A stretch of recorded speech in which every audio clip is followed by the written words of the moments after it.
Hello friends, இன்னைக்கு நம்ம பார்க்க போகிறது SQL multiple choice question context day 14க்கான வீடியோஸ் தான்.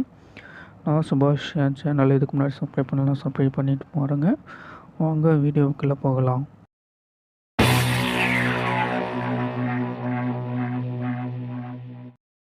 Which of the following statement is true concerning subqueries? Option A involves the use of inner and outer query. Option B cannot return the same result as a query that is not a subquery. Option C does not start with the word select. Option D all of the mentioned. Next question. Which of the following is correlated subquery? Option A use the result of an inner join to determine the processing of an outer query. Option B use the result of an outer query to determine the processing of an inner query. Option C use the result of an inner query to determine the processing of an inner query. Option D use the result of an outer query to determine the processing of an outer query. Next question. How many tables may be included within a join?